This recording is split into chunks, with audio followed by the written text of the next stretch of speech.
Welcome to another episode of Rose Resource Room. Today, I have a commissioner with me, and he's going to share all about his journey. And he will actually be a speaker at the Midwinter Conference, so we may even give you a little sneak peek.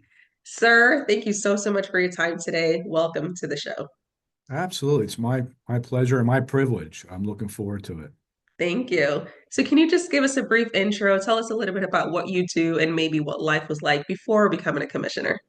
Sure. So I'm just finished up the first year of my second term as a county commissioner.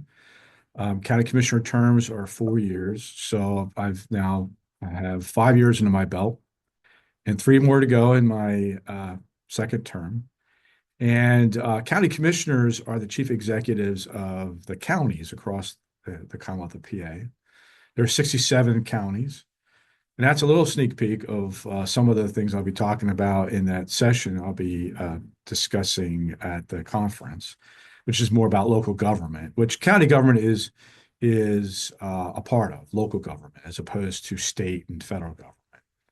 But yeah, I love what I do. It's exciting, and it really fits in, I think, well with my career path. Prior to becoming commissioner, I was a municipal manager. So think about the township you live in, the borough, the town, the area you live, and it has a governing body. The township supervisors or borough council or city council, whatever. Um, Typically, they have someone who is appointed to be like the CEO, the manager, who implements the policies of that local government. That was my role for nearly 20 years. And I also spent time in the military, 22 years in the Army National Guard. Before that, the Navy, U.S. Navy Reserve Seabees, which I absolutely loved. And again, was an honor to serve. And really, that's if I could encapsulate my career, it's about service to others. I did some time in the private sector. I was a CEO of a small but growing and regional community benefit company before taking the role of county commissioner on. But yeah, I spent a lot of my time in local government, and quite frankly, even when I was um, in the private sector, I served on different boards and commissions as a volunteer. And again, we'll talk about this more and how to get involved and why to get involved at the conference. Maybe even today, depending what you ask me. But so that's the real brief history of Ray DiAgostino before becoming a county commissioner. Perfect. Thank you for sharing those key pivotal moments that shaped your career. Sometimes people have these linear careers where I went to school, I studied accounting, I became an accountant. My trajectory was not that linear. It was a lot of ups and arounds and all these different positions. But what I realized is that all those different positions helped me in my role as a consultant today. So when I'm coaching someone, I can pull from my benefits background or my education background or even working in manufacturing for a short stint. So I think it's important for people to hear that while you may not have had one career, right? Like you had a part in the military, you had the private sector, you had public sector, but what's important is that you had this core piece of service. How can I contribute to my community, to my town, to my world in general? And that's a key thing that bridges them all together. So thank you for Well, sharing that. yeah, and I think that everything I've done kind of led up to becoming county commissioner. It was others who I think saw that and knew Mm, my career because I was always involved in the community here in Lancaster County and had encouraged me to run for office. But I will say I did. So that's kind of an interesting fact here. So when I was in high school, and I grew up in the inner city of Philadelphia, we can talk about that a little bit later mhm. and how it shaped me. But um, I in high school took a sort of like a vocational aptitude survey. Okay. And it was kind of, it would lead to ideas of what you might want to do for a career or a vocation when you leave high school and whether you go to college or not, but Right. what maybe you might want to do, what maybe you'd be good at and like. So I, at that point, this is 10th grade, I was thinking about becoming a teacher, and largely because teachers really helped me at some, crucial point in my life at that point. And it was one of those things where I, because they positively impacted my life, I felt akin to that and always loved reading and digging into knowledge. And Hmm. I thought, you know, I could see myself doing that. Well, I took this survey, and after the results came back, reading through all the different jobs, careers, vocations, one caught my eye in particular was this thing called city manager.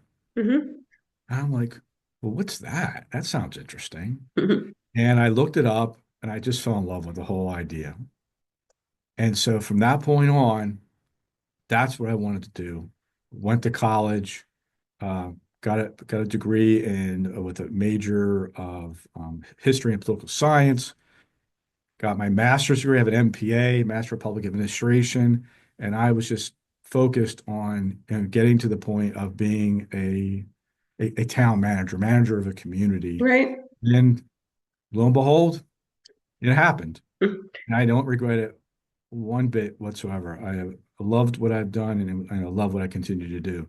But like to your point, I have a sister-in-law who that wasn't the path. It Right. wasn't until I think she was in her 30s until she really figured out what she wanted to do, and then um, made it happen. And she's happy doing what she does, and she has a family, whatnot. So, yeah, there are different paths. Right. Discovering that path is not the same for everybody. Right. Yeah. And I think that's why it's so important that as we're teaching children, that we teach them how to learn, not what to learn. Because I wasn't homeschooled. Absolutely. I'm homeschooling my kids right now, and it's a very new thing for me just to kind of unlearn some of the things that I know, or it's the way that I was even raised or taught, because I'm probably raising my kids for jobs that don't even exist yet. When I was in college, maybe there was talk about social media. I don't remember, but a lot of these things are new. So in your case, it was okay, I need to learn management. So whether I'm managing a company, a city, a town, there's certain character traits that you need, there's certain disciplines that you need, right? So while there may be a difference between being the president of the United States versus the bar president, I understand that, but there's certain skills and mindsets that you need to have. So maybe we should touch on Philly a little bit. Like, what did growing up in that area teach you? Well, survival, that's for sure. I can imagine. And self-reliance, Hmm. and also working in, neighborhoods and family were very important. They were everything in growing up in a inner city neighborhood, quite frankly. And so, that taught me and it really shaped me heavily, going forward.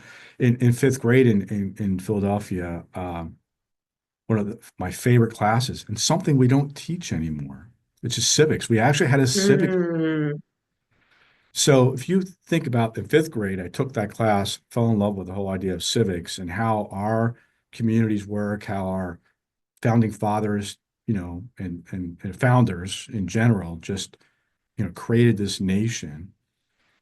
And then you go five years later to 10th grade when I took that aptitude, survey. that Hmm. survey. And that's why it spoke to me. You're about, well, why did city manager? Well, because I had already fallen in love with the idea of the founding of our country and the republic. Two things, different things. I say two sides of the same coin. Yeah. And so, but that was, growing up in Philly, going to school there. Those are the things that, you know, that we need, quite frankly, as individuals. This idea of self-reliance, but yet at the same time, working within community, with families, with friends. Our founders created a new nation different from any other um, government structure the world Yeah. had ever seen. But it was always under this principle of, you know, independence, self-reliance, but working together. for ourselves, our families, for the greater good. So Hmm. government, and they had seen this throughout world history up to that point, especially given the situation with the British and how we were being ruled or tried to be ruled. Right. What I'm getting at is they had seen that, government was a problem, that it was either one individual or a group of individuals jockeying for power that could be abused. And so the idea was, hey, we're doing pretty good on our own here. Let's create a Mm. system of government where we continue to have that self-reliance and but at the same time have a governmental system that provides for a common governmental system that provides for the common defense, common infrastructure, things that we can't do individually that can be done better by working together. And so that was the system they created. And that has always, and to this day, fascinates me. And the only way we're going to be able to keep this small d democratic constitutional republic Hmm. and the reliance on our own God-given talents and gifts, but working together. And if you read the Bible, and this is how God really intended us to live together, Yeah. you start to see the genius, the provident genius that our founders had. And if that's not exciting, quite frankly, and the fact that we have to nurture it because there is no one individual or a few individuals that really we just say, well, we're all taken care of. They've got this. I don't have to be involved. That's not how this was supposed to work. Right. Right. And so I have always kept that. I always think about the fact that I knew who I work for. Mm. That's you, the people. Right. Right. Why I do what I do. That's really good. We're just a few months shy of voting in the president of America. And I was actually a little disheartened to see how many people were not interested in voting because they thought that their voices didn't matter. Can you speak a little bit to why it's important for people, citizens, and even parents to educate their children on the importance of staying informed on a local level? Well, a local level is ultimately important because the things that affect us on a just about daily basis Hmm. are things that are decided at the local level. So let's talk about this. And by the way, I'm not shy. I'm a conservative. I'm a Republican, but I can say one of the quotes I really like is a quote by the former Speaker of the House during Ronald Reagan's time, President Reagan, Tip O'Neill, when he said that, well, all politics is local, That's right. Yeah. right? And he meant that in different ways. And it's true though. And so in a direct sense, think about this. When you're driving down the road and it's snowing out, Hmm. is the road cleared? Clear. Right. Is it safe to drive? All right, it's not snowing. Maybe does it free up potholes? You know, Infrastructure. Right. right. All those things are decided for the most part at local level. How about the trash being picked up? How about when you flush the toilet? Does it go away or does it back up? When you turn on the spigot for water, Right. it's all local. How about where you live? How many people would love to see a major industrial complex right next to where they live? Literally Hmm. next. Hmm. That's decided at the local level. Right. At least here in Pennsylvania, I can obviously speak to Pennsylvania. How about when you pick up the phone and you call 911 for police How long it and takes for them to come. Yeah. fire? That's all local. Yeah. And it goes on and on and on. Those are all things that we deal with on a daily basis that are all decided at the local level. How it Hmm. gets paid for, your tax dollars. Schooling, we're talking about homeschooling, true, but we also pay whatever school we go to, we pay a school tax. Right. Hmm. And the reason for that is that it's for the greater good to have Hmm. educated people. But we can get into the whole idea we should have choice. I agree with school choice, but the fact of the matter is, we are whether we go to a private school or homeschooled or a public school, those are our tax dollars, and there's someone making decisions on how that gets those dollars are utilized. Right. And the idea behind our system of governance here is that we have a say in that. And so getting to know your local officials, getting to know what they do, given everything I just said, Hmm. very important. Because if we, I have a saying, it's an amalgamation of a couple of different sayings I've heard throughout my career. One is that elections have consequences, and you know, those consequences are evident every day. Yeah. So if we don't get involved, whether it's voting or actually attending meetings or talking to Yeah. our elected officials, then how do we complain about what's going on? And who do you even know who to complain to, right? Like Right. you may have a raccoon in your house and you're calling the wrong person. You're not going to get the help that you need. I have people and I have stories that you may want to ask me about.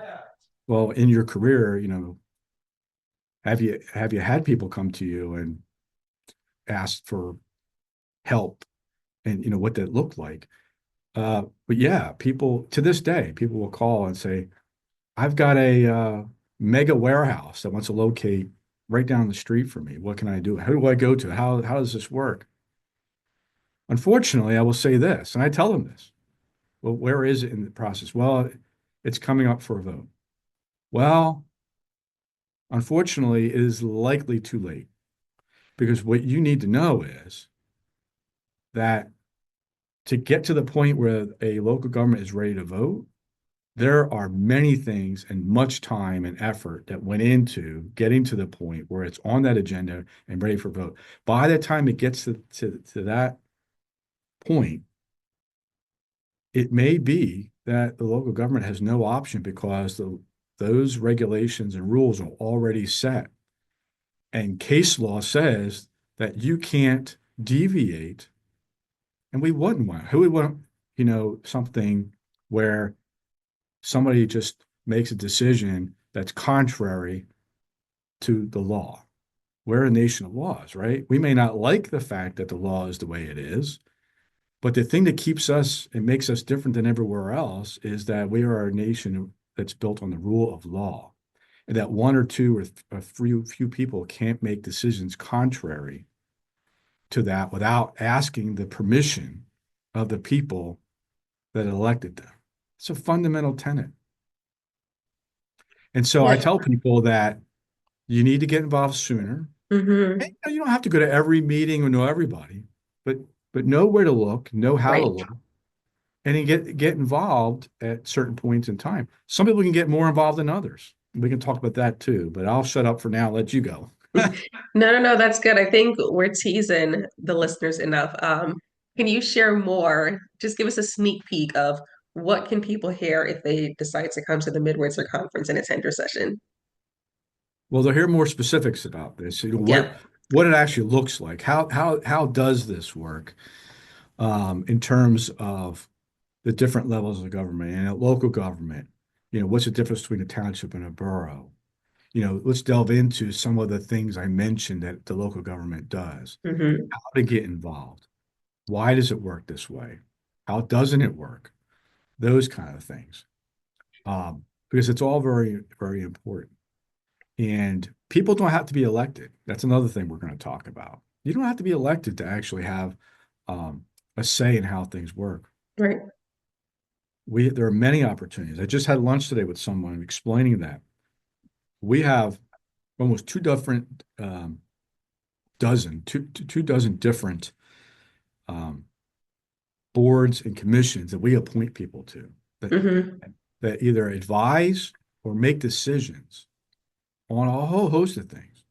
Probably something that every one of your listeners, everybody's going to be at that conference, would say, "Yeah, I'm really interested in that." There's a board or a commission that you don't have to be elected to, that you can be appointed to help in shaping how our community, how our government works. So we're gonna delve into some of those things. Right? So you have to attend the conference to hear more. So That's let me right. ask you this.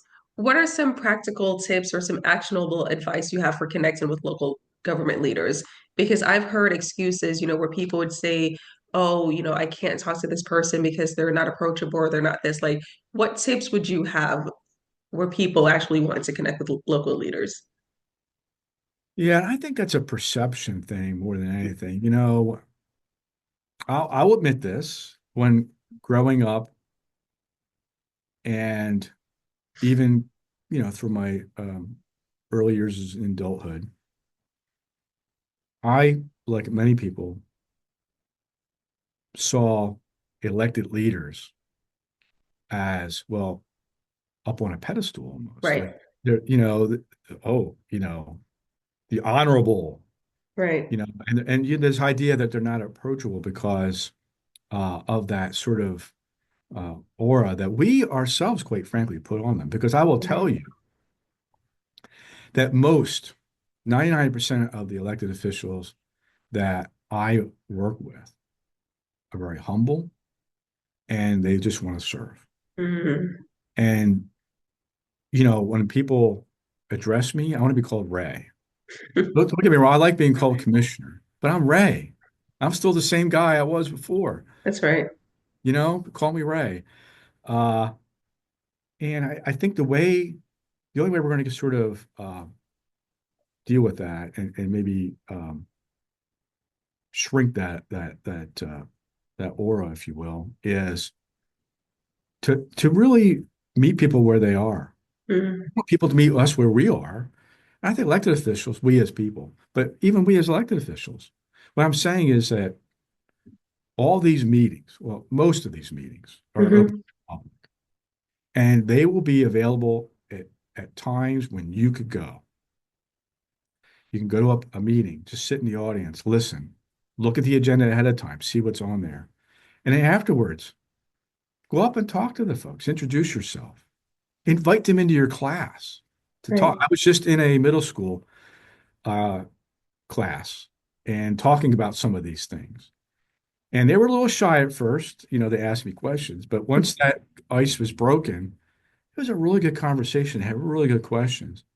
And, we were able to talk about things.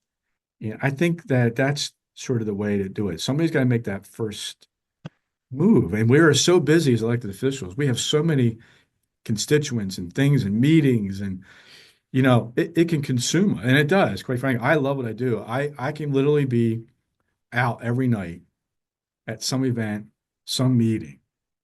My wife wouldn't love it, but you know, and so what I'm saying is don't be afraid, don't hesitate. We want people to approach us, come to us, ask us questions, email us, attend a meeting, talk to us. We want to talk to you.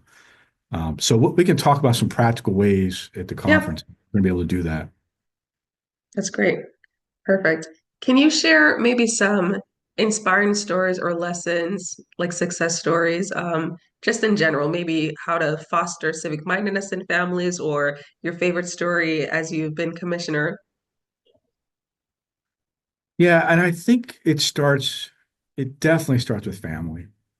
It definitely starts with around the dinner table, Hmm. right?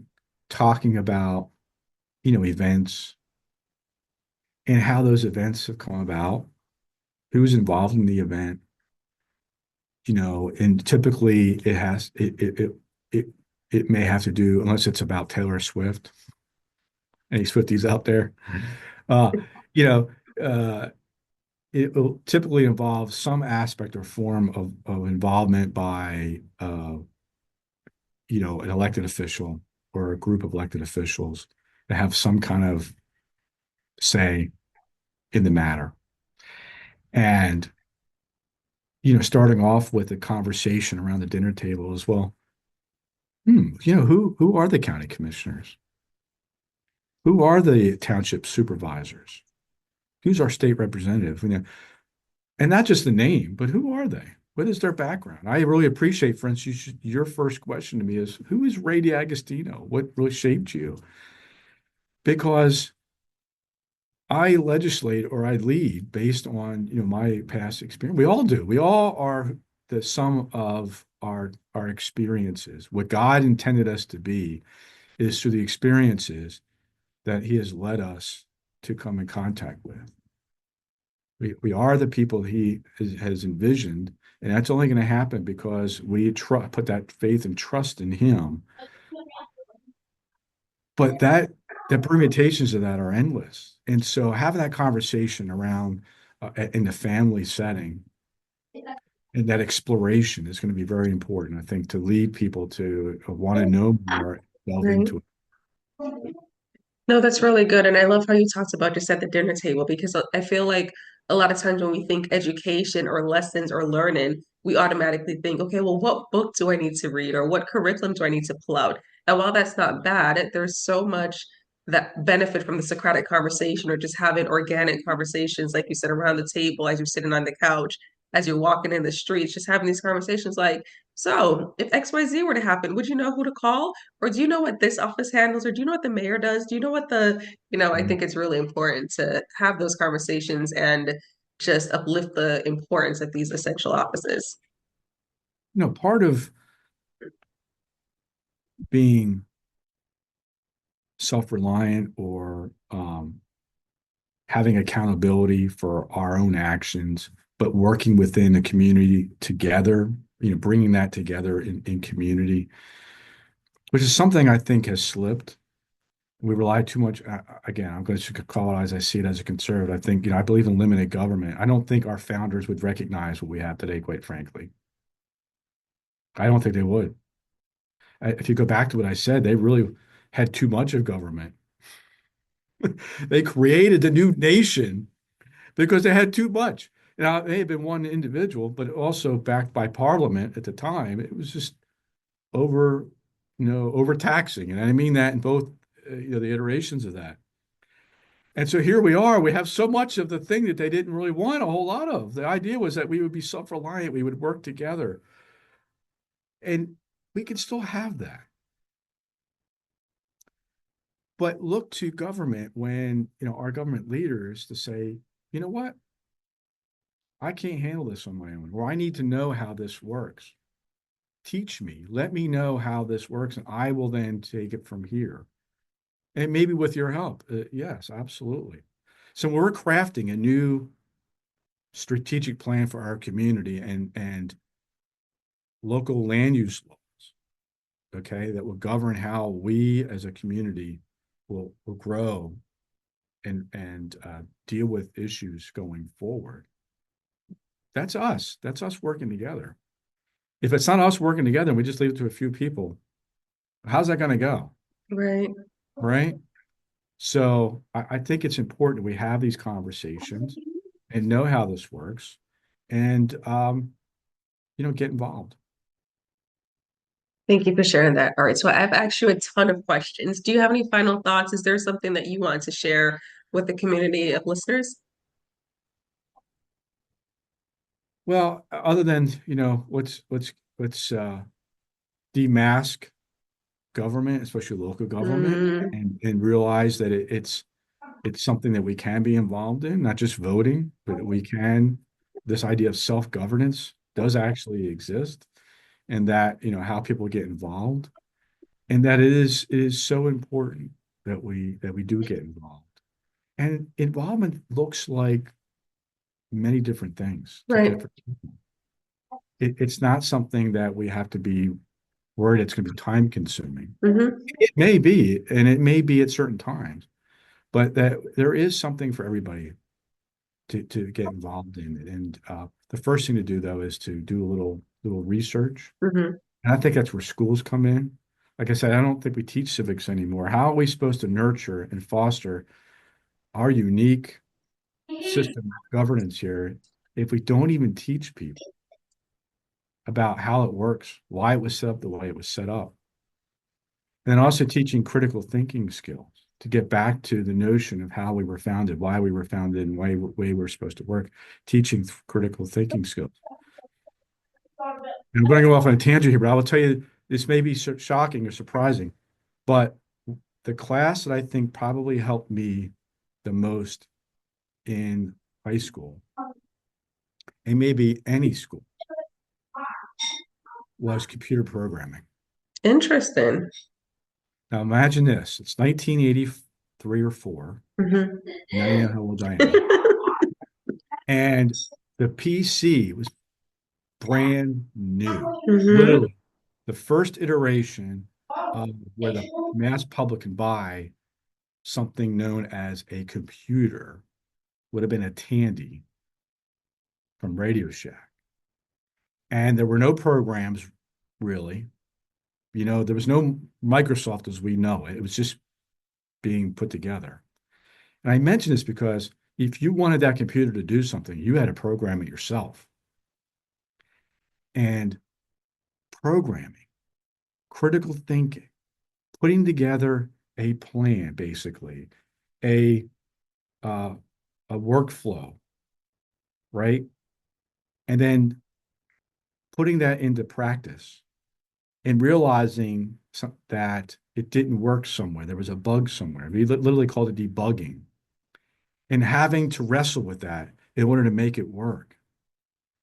That taught me something that I don't do computer programming. I never did computer programming, but just the idea of how to think through and problem solve, initially coming up with a plan, seeing how it may or may not work, working with others to have review it and see something I didn't see.